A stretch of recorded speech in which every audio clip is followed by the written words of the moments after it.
Hello everyone, welcome. My name is Arshdeep Singh और आज हम क्लास 10th का टॉपिक करने जा रहे हैं। चैप्टर सेकंड कौन सा? Acid, basis and salts. जो हम छोटी क्लासेस से ही पढ़ते आ रहे हैं कि एसिड क्या होते हैं, बेस क्या होते हैं, सॉल्ट क्या होते हैं।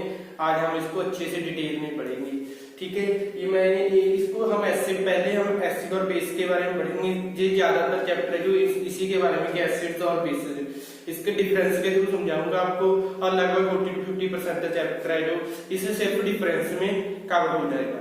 इस डिफरेंस को अच्छे से समझ लेना, आपका अच्छे सारा जो चैप्टर है वो इजिली आपको आने लग जाएगा, ठीक है। तो सबसे पहले है कि एसिड्स क्या होते हैं। एसिड्स क्या है? जब इनको हम एक्वस फॉर्म में चेंज करते हैं, किसमें? एक्वस फॉर्म में चेंज करते हैं, तो ये क्या कहते हैं? एक्वस फॉर्म का मतलब क्या है कि कोई एसिड है, जब हम उसको पानी में डालते हैं, ठीक है, तो H2O में डालते हैं तो क्या देते हैं हमें? H plus ion, H plus ion और H3O पॉजिटिव आयन। ये होते हैं हाइड्रोजन आयन्स और ये होते हैं हाइड्रोनियम आयन्स। कौन से होते हैं ये? हाइड्रोनियम आयन्स, ठीक है। वैसे ही जब एसिड को H2O में एक्वस फॉर्म में चेंज करते हैं, क्या देते हैं हमें? या तो H प्लस आयन्स, ठीक है, या क्या देते हैं? H3O positive. वैसे ही बेस में क्या है? जब बेस को हम एक्वस फॉर्म में चेंज करेंगे तो ये हमें क्या देते हैं? OH minus ions, hydroxide ion बोलते हैं जिसको। OH माइनस का मतलब क्या है? इसको क्या बोलते हैं हम? हाइड्रोक्साइड आयन्स, ठीक है। तो क्या है? एसिड्स और बेसिस। डिफरेंस पता चल गया क्या? एसिड क्या है? जब इसको एक्वस फॉर्म में चेंज करेंगे क्या मिलेगा हमें? या तो H positive ion, H plus ion या H3O प्लस आयन। और जब बेस को हम एक्वस फॉर्म में चेंज करेंगे तो क्या मिलेगा हमें? OH minus ion. अब जहां भी आपको H प्लस आयन दिखे उसका मतलब क्या है? वो एसिड है। और यहाँ पे आपको हमको OH माइनस आयन दिखेगा, वो क्या हो गया? उसके OH माइनस अटैच हुआ होगा तो वो क्या होगा? बेस होगा, ठीक है। जैसे इसकी एग्जांपल ले लेते हैं। एसिड की एग्जांपल आ गई, HCl हो गई, ठीक है, H2SO4 हो गई, HNO3 हो गया, H2CO3 हो गया, H3PO4 हो गया, ठीक है। कौन कौन से हैं ये? HCl hydrochloric acid, H2SO4 sulphuric acid, HNO3 nitric acid, H2CO3 carbonic acid और फॉस्फोरिक एसिड। वैसे ही बेस की एग्जांपल ले लेंगे हम। कौन कौन से? NaOH हो गया, KOH हो गया, कैल्शियम हाइड्रोक्साइड हो गया और मैग्नीशियम हाइड्रोक्साइड हो गया। अभी देखो इन सभी में क्या कॉमन है? OH OH OH OH मतलब क्या है? फिर इसका ये बेस है। इसमें क्या है? H H H H, तो क्या है? एसिड्स हैं। और इसको हम अच्छे से और यूज कर सकते हैं, जैसे HCl है, ठीक है, HCl है, इसको हम जब पानी में डालेंगे तो हमें क्या मिलेगा? कौन कौन से आएंगे? H प्लस आयन्स और Cl आयन। मतलब इसको डिसोसिएट करना है। H2SO4 है तो क्या मिलेगा हमें जब इसको पानी में डालेंगे? H प्लस आयन्स,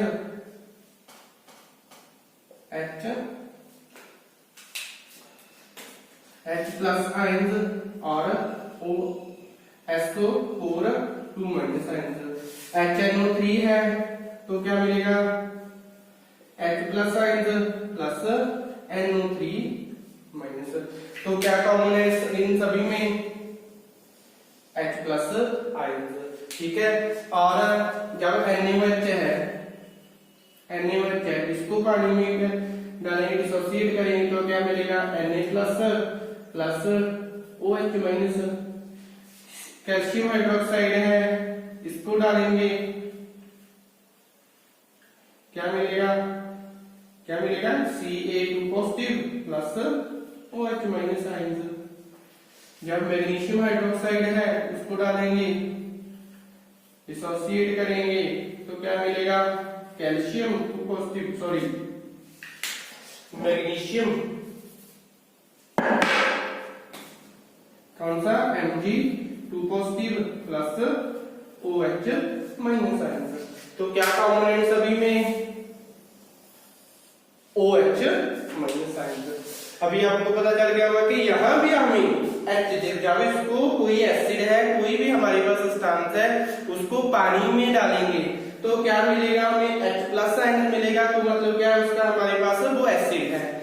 जब OH माइनस मिलेगा तो क्या है, वो बेस है। ठीक है। और यहाँ पे एक होते हैं स्ट्रॉन्ग एसिड, स्ट्रॉन्ग एसिड्स और वीक एसिड्स। वैसे ही स्ट्रॉन्ग बेस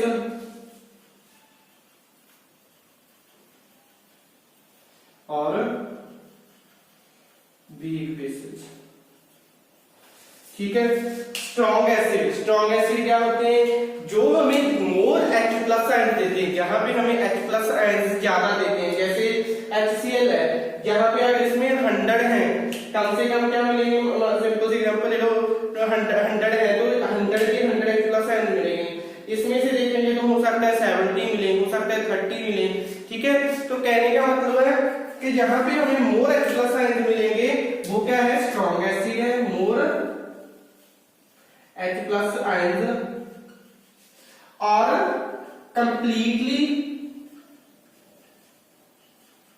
डिसोसिएट। ठीक है। यहां पे लेस H प्लस आयन, जैसे CH3COH ऑर्गेनिक एसिड आ गया, इसको पानी में करेंगे तो CH3COO minus plus H positive ion मिलेगा। H पॉजिटिव तो मिला, एसिड तो है, लेकिन यहाँ पे भी अभी H मौजूद है, इसलिए क्या है, ये कंप्लीटली डिसोसिएट नहीं हुआ। वैसे ही बेसिक में क्या है, यहाँ पे मोर OH माइनस आयन मिलेंगे, वो क्या है, स्ट्रॉन्ग बेस। यहाँ पे more less OH minus ion मिलेंगे, वो क्या है, वीक बेस है। तो स्ट्रॉन्ग एसिड पता चल गया, वीक एसिड पता चल गया। और साथ में इसका जो टेस्ट है वो तो हम छोटी क्लास से ही पढ़ते आ रहे हैं, कौन सा होता है, सॉर टेस्ट होता है। सॉर का मतलब क्या होता है, खट्टा होता है। जैसे नींबू होता है, नींबू का टेस्ट कौन सा होता है, वो खट्टा होता है ना, तो मतलब क्या उसमें कुछ ना कुछ अमाउंट में एसिड प्रेजेंट है। वैसे ही इसका जो टेस्ट है वो क्या होता है, बिटर होता है। ठीक है, बिटर टेस्ट। बिटर का मतलब क्या होता है, बिटर मतलब कड़वा होता है। जैसे बेकिंग सोडा हो गया, वो क्या है, कड़वा सा होता है। ठीक है, तो वो क्या है, बेस है। तो मतलब क्या है, एक तो ऐसे कौन से जहां पे H प्लस आयन है, कुछ फॉर्म में चेंज करें H प्लस आयन मिले, एसिड है। टेस्ट सॉर वो खट्टा, बेस में OH माइनस मिले, टेस्ट बिट्रो। स्ट्रॉन्ग एसिड क्या होते हैं, जहां पे मोर H प्लस आयन मिले। वीक एसिड क्या है, जहां पे H प्लस आयन मिले लेकिन लेस अमाउंट में मिले। और वीक एसिड क्या है, जहां पे जो एसिड है वो कंप्लीटली डिसोसिएट ना हो, मतलब सारे के सारे H प्लस आयन ना पड़े, कुछ अमाउंट में अभी भी H प्लस आयन यहाँ पे जैसे हैं वो पड़े हो। ठीक है, तो ये हो गया हमारे पास एसिड और बेस के बारे में। और साथ में इसके बाद आ जाते हैं हमारे पास इंडिकेटर्स। हम ऐसे भी पता कर सकते हैं और इंडिकेटर के थ्रू भी क्या कर सकते हैं, हम पता कर सकते हैं। जैसे हमारे पास कोई सॉल्यूशन पड़ा है, उसमें कोई इंडिकेटर डालेंगे, इंडिकेटर डालने में उसका कलर चेंज हो जाएगा। उस कलर चेंज की वजह से हम क्या कर लेंगे, पता कर सकते हैं कि ये कौन सा नेचुरल इंडिकेटर होते हैं। ठीक है, फिनोल्फथालीन हो गया, लिटमस हो गया, लिटमस के थ्रू हो गया, लिटमस सॉल्यूशन, लिटमस पेपर, हमने 7th क्लास में अच्छे से ये पढ़ा हुआ है। ठीक है, तो वो क्या हो गया, सारे का सारा एसिड का प्रेजेंस हम पता कर सकते हैं। यहीं पे कर लेते हैं स्ट्रॉन्ग एसिड, स्ट्रॉन्ग बेस, तो आपको पता चल ही जाएगा। ठीक है, फिर आ गया हमारे पास इंडिकेटर्स। जैसे फर्स्ट इंडिकेटर ले लिया हमने लिटमस। लिटमस क्या करेगा, हमें हमारे पास यहाँ पे भी क्या कर लेंगे, हम लिटमस ले लेंगे। जब हमारे पास कोई सॉल्यूशन है जब उसमें हम लिटमस पेपर के थ्रू देखेंगे तो जो एसिड में है वो क्या हो जाएगा, ब्लू कलर है, अगर ब्लू कलर किसमें चेंज हो जाएगा, रेड में चेंज हो जाएगा। और यहीं पे अगर हम बेस में देखेंगे तो जो रेड कलर है वो किसमें चेंज हो जाएगा, ब्लू में चेंज हो जाएगा। तो इजिली ट्रिक आपको, जैसे बी से बेस हो गया, बी से पेपर हो गया, बी से ब्लू हो गया, तो वैसे ही लिटमस है ब्लू टू रेड। अगर रेड कलर है, रेड ब्लू में चेंज नहीं होगा, रेड तो रेड ही रहेगा एसिड में। अगर यहाँ पे रेड है तो रेड किस में हो जाएगा, ब्लू में, ठीक है। लेकिन अगर ब्लू है तो ब्लू का ब्लू ही रहेगा। तो ये हो गया हमारे पास लिटमस के थ्रू। सेकंड जैसे इंडिकेटर आ जाएगा हमारे पास, ले लेंगे हम जैसे टर्मरिक ले लिया, ठीक है। टर्मरिक में क्या होगा, इसमें तो कोई चेंज नहीं होगा, अगर जिस भी कलर का सॉल्यूशन है उसी कलर का रहेगा जब टर्मरिक में देखेंगे। लेकिन अगर इसमें देखेंगे तो वो कलर किसमें चेंज हो जाएगा, रेड में चेंज हो जाएगा। हमारे पास ध्यान रखना इंडिकेटर कौन सा बरत रहे हैं हम, अगर तो लिटमस यूज कर रहे हैं तो रेड है तो ब्लू में चेंज हो जाएगा, अगर टर्मरिक है तो वो रेड में चेंज हो जाएगा, ठीक है। थर्ड आ जाएगा हमारे पास जैसे फिनोल्फथालीन आ गया, कौन सा ले लिया हमने, फिनोल्फथालीन।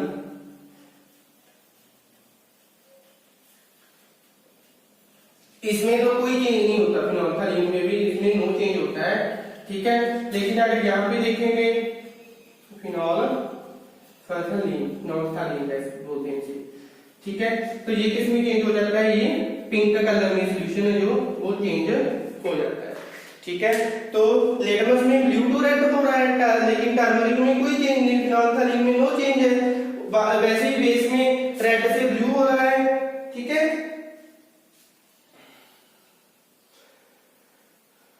और साथ में एक और इंडिकेटर जैसे मिथाइल ऑरेंज ले लिया, मिथाइल ऑरेंज। इसमें क्या होगा, एसिड में जो मिथाइल ऑरेंज है वो किस में चेंज हो जाएगा, जो उसकी वजह से सॉल्यूशन है वो रेड चेंज हो जाएगा, रेड बन जाएगा।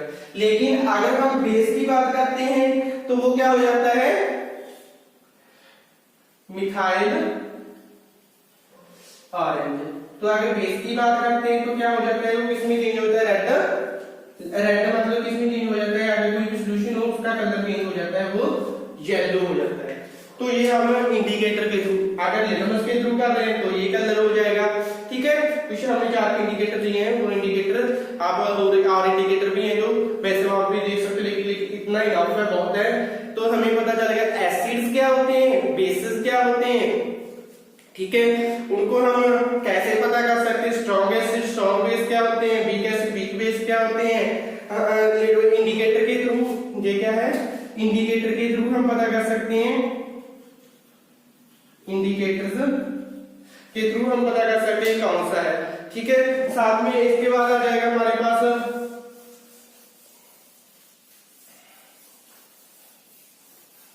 Universal indicator. चलो यूनिवर्सल इंडिकेटर के बारे में हम नेक्स्ट क्लास में डिस्कस कर लेंगे। आज के लिए आप इतना ही कर लेना, इतना ही इनफ है, ठीक है। यूनिवर्सल इंडिकेटर आप एक बार रीड भी करके रखना, मैं आपको क्लास में समझाऊंगा नेक्स्ट क्लास में।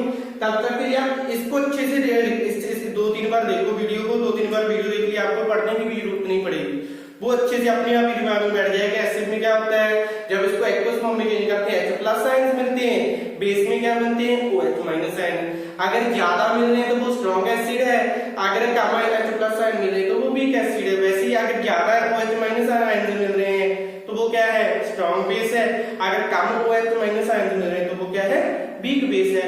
वैसे ही हम इसको रिएक्शन के थ्रू भी कर लिया, हमने इंडिकेटर के थ्रू भी कर लिया। यूनिवर्सल इंडिकेटर में नेक्स्ट क्लास में बताऊंगा। फिर सॉल्ट रह जाएगा, सॉल्ट के बारे में डिस्कस करेंगे, ठीक है। तब तक के लिए इस वीडियो को अच्छे से लाइक करते रहना, कमेंट करते रहना, ठीक है। और चैनल को ज्यादा से ज्यादा सब्सक्राइब करो। Thank you.